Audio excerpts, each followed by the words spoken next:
Hello everyone, welcome to EPG Pathshala. In this video, we'll discuss Module 4, Defining Language. Most people define language as a means of communication.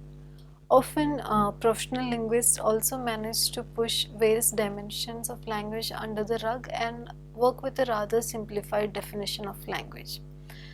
At a more serious level, views about language vary from regarding it as a highly rule-governed, complex and homogeneous system to a view which regards language as an essentially fluid phenomena with a high degree of variability built into it. On a different level, there is also the issue of whether humans are born with a mind that should be regarded as a blank slate or with an innate language faculty hardwired into the human brain. In the first case, that is, if humans are born with a blank mind, language acquisition becomes a matter of learning through imitation in society. In the second case, that is, if we have an innate language faculty, society simply acts as a trigger and language structure is already in place.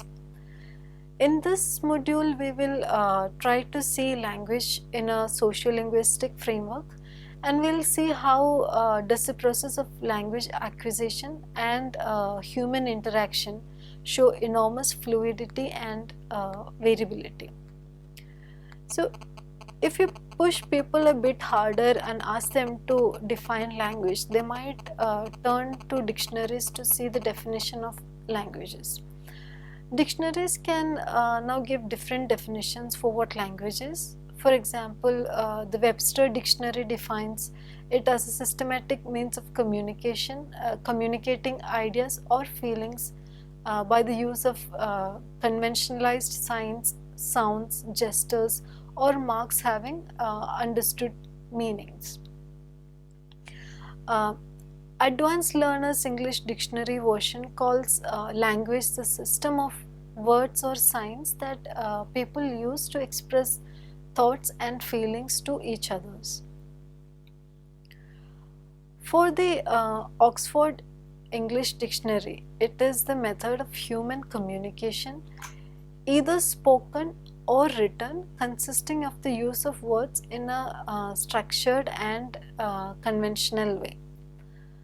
Now the question is whether systematic communication is particularly human property or whether it is more widely distributed, and another question that raises is it only really communication with others what is at the heart of a language? Now, language is not just for communicating to others, but we also use language when we think aloud or when we write poetry or even when we talk to oneself, we need language. One way of appreciating what language could be is to examine its different aspects and then arrive at a more wholesome understanding of the phenomena. And that includes structural, psychological and social aspects of language. Let's see, a child of 4 effortlessly acquires such a rich and complex system, using it in a consistent and generative way to understand and produce novel expressions all the time. So, structurally speaking, language is so richly organized at the level of sounds, words, sentences and discourse. And another important fact about language is that it is generative in nature. All human languages work with a finite set of speech sounds consisting of consonantal and vocalic sounds, making infinite number of expressions possible. All languages would find some ways of making a distinction between minimal and verbal aspects and of indicating the relationship between the doer and the action done. Also, all human languages will combine sounds and words in a systematic and not in a random way. all this can be explained in terms of universal grammar. Now, universal grammar, as proposed by Chomsky, argues that all human beings are endowed with a language faculty. We thus come prepared to acquire languages. Since we have the language faculty in us, we are born with it, and since we have the language faculty, we come prepared to acquire languages, and we just need a trigger to unfold the blueprint that is already in place. Now, all human languages, for example, would share certain features. For example, they work with a finite set of space sounds consisting of consonantal and vocalic sounds, making infinite number of expressions possible, and all languages would find some ways of making distinction between nominal and verbal aspects. Also, all human languages share the feature that they can combine sounds and words in a systematic way. Similarly, all of them will function not in terms of individual words but in terms of constituents that tend to honor their internal integrity. So, all human languages share these features because we all human beings are born with we are born with a language faculty. As mentioned earlier, all human languages are structured. We may now examine some issues in the structural aspects of human languages. Consider, for example, the level of sounds. In most human languages, most words will follow the canonical syllabic structure, that is an alternation of consonantal and vocalic sounds. For example, English and thousands of Indian languages do not allow more than 3 consonantal sounds at the beginning of a word.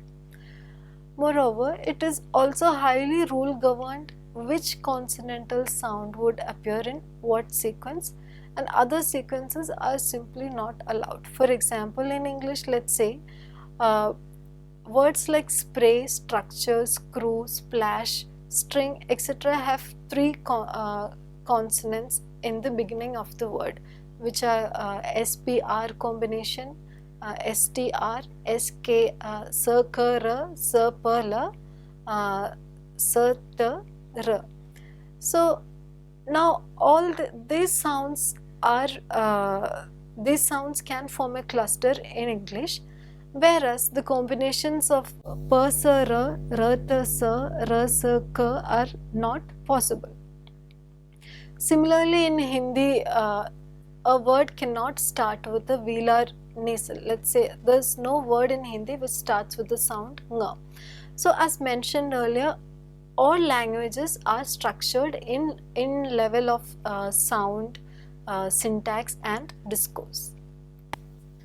A child is born with the inbuilt capacity to build abstract rules of this kind in English and other languages. In the case of English, it allows only 3 consonantal sounds at the beginning of the word. If there are 3, the first one has to be a s sound, and the second could be p, t or k, and the third can only be y, r, l or v. Moving on, there are equally complex rules at the levels of syntax. Now, languages tend to get hierarchically organized. That is the structure of a sentence. Let's say John is good. The structure of the sentence is John good will depend on the structure of the simpler sentence John is good.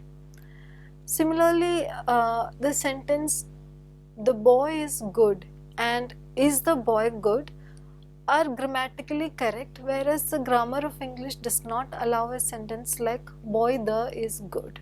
So anyone who knows English, any speaker of English will know that such an expression or such a sentence is not grammatically allowed. However, those working in the formal structural paradigms generally think of languages as a well-formed system in a homogeneous speech community. For example, according to Chomsky, linguistic theory is concerned primarily with an ideal speaker-hearer situation. However, we know that speech communities are not homogeneous, and grammatically irrelevant considerations, variability in linguistic behavior, etc. may actually be fundamental to language and human behavior. So, in such a context, in such a frameworks, a sociolinguistic study of language cannot be done. Similarly, formal linguists generally see language as a formal system involving uh, a pairing of a set of word and rules of syntax. It's not just that all human beings, except a small number with major cognitive deficits, acquire languages to perfection before the age of 4, and all of them also go through comparable stages of linguistic development and sudden language flowering. This linguistic development is not something that happens for the so-called normal child, but all children, be they visually or hearing impaired, they acquire equally complex systems of language. Now, people are prone to dismiss sign language as a set of gestures of the deaf and dumb, but this is so unfortunate because these children are not dumb by any stretch of imagination, and their sign language is as complex and rich and rule governed as any other language like Chinese, French, Sanskrit or English. So, in the course of such a linguistic development, it is normal to make errors. So, a speaker of English and a user of sign language in their linguistic development are prone to make errors. Such errors, however, prove to be necessary in the process of all acquisition. As mentioned earlier, all children go through these stages. And now let's look into this conversation between a child and a mother. The mother asks the child, "Did you say your teacher held the baby rabbits?" And the child says, "Yes, she holded the baby rabbits and we patted them." Now the mother goes on to say, mother says, "Did you say she held them tightly?" And now the child says, "No, she holded them loosely." So here the mother is trying to make the child realize that his usage of the word holded is not grammatically correct.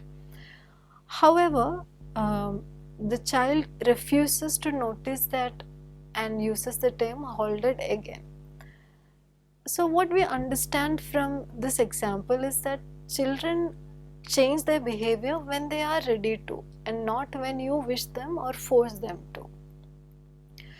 However, for many psychologists, language was more a matter of learning than acquisition.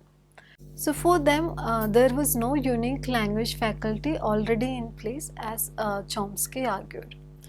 All children, according to them, must first learn to externalize for learning anything worthwhile. So externalization means to have the awareness that an X exists even when X is not there in the immediate environment. So what they say is, if a child has to talk about the topic X, the child has to first externalize and know that the thing X exists. But it does not explain how complex linguistic systems get constituted at an early age. In the case of second and foreign language learnings, even social psychological variables like motivation, aptitude and attitudes could play some role. Vygotsky in 1962 proposed a socially constructed perspective, suggesting that a child's mind is jointly constructed through collaborative interaction between the child and adults in a community. So that is, in the zones of proximal development, adults play a central role. That is, they support children when they face problems they can't handle themselves.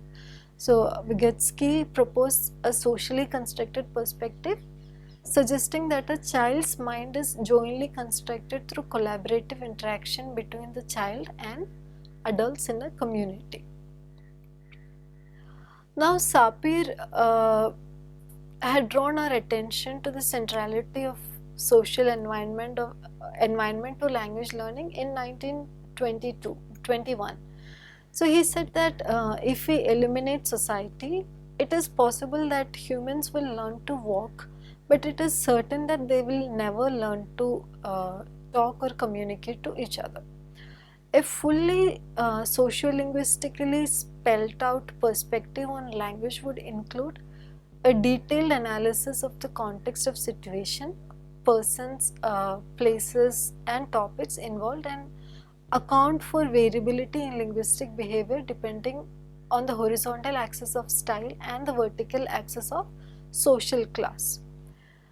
Such a perspective would eventually show how language is constitutive of being human, and how language can only be conceptualized as multilinguality.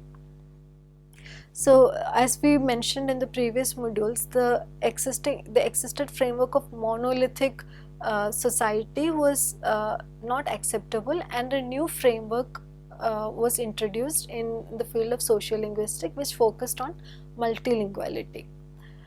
Now in the coming modules we will discuss more about such frameworks proposed by sociolinguists such as Fisher, William Labov, Pandit, Trudgill, Himes, Gumpers, Lapage, etc.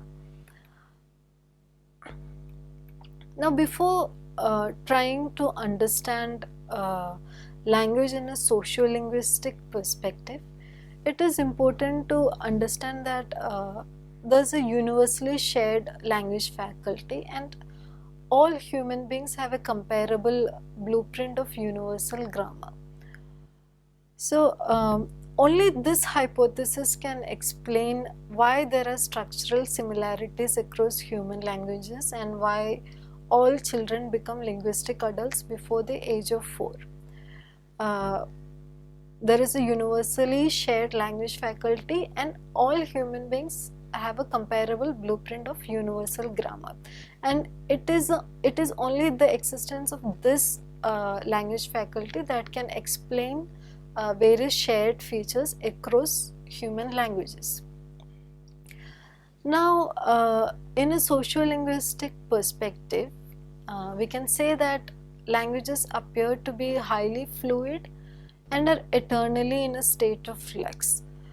If one end focuses on what remains stable and may therefore be hardwired into the human brain, the other examines linguistic variability and focuses on what humans actually do with language in social interaction.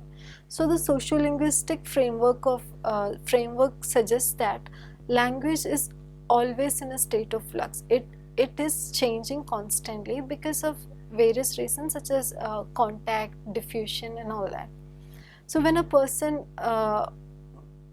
a Hindi speaking person moves to English speaking place, he has to communicate with the English speaking person and has to learn English, and this influence of English can be seen in his speech of Hindi. So the sociolinguistic perspectives says that language is constantly in a state of flux and it is highly fluid, and the focus on such a theory can help us in understanding the actual social interaction. Sociolinguistic perspective arose partly because of intense dissatisfaction with existing models which regarded language as a monolithic system, that is one nation, one language, one religion, and such a monolithic system had no way of handling complex multilingual situations. So it is in such a such a context that the need for a different sociolinguistic perspective was asked for, and issues associated with immigrants, newly emerging states, language planning in multilingual settings, communication tourism, language standardization, language maintenance, language shift, etc. also posed new problems, which is why sociolinguistic perspective arose, and it claimed that the monolithic system or monolithic framework was incompetent. Lepage tried to synchronize the structural and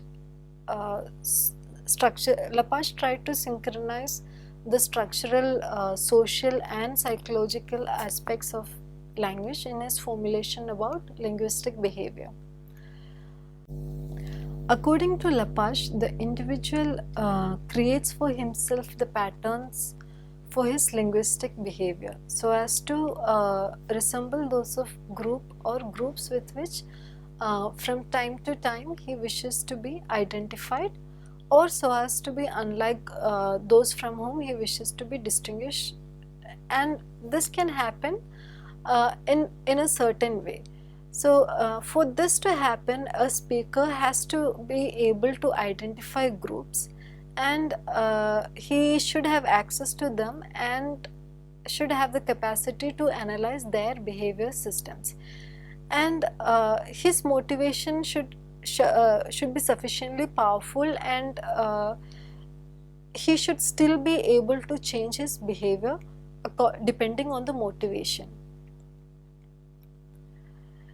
In talking about the patterns for linguistic behavior, Lepage subsumes the structural aspects. The social aspects are shown essential in terms of the groups that constitute the basis for linguistic behavior and identity formation, and the psychological aspects are noticed in all the four riders.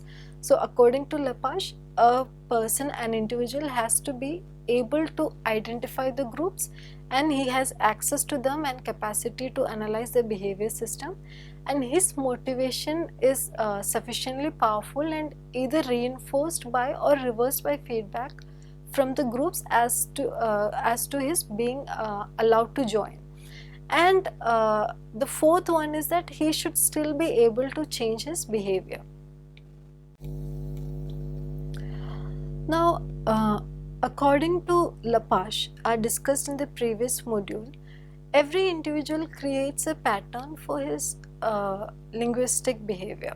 So every individual creates a pattern, and they have a distinct pattern of linguistic behavior, and this particular linguistic behavior is either to resemble those of the groups with which he wishes to be identified, or so as to be unlike those from whom he wishes to be distinguished. Now, it is important that we work not with the concept of a language, but with that of a verbal repertoire, which can accommodate the multiplicity of language and their mingling. So, I hope this module helped you in understanding the importance of sociolinguistic perspective that can illumine both ends of language continuum, that is the universal one and the fluid state of language. Thank you.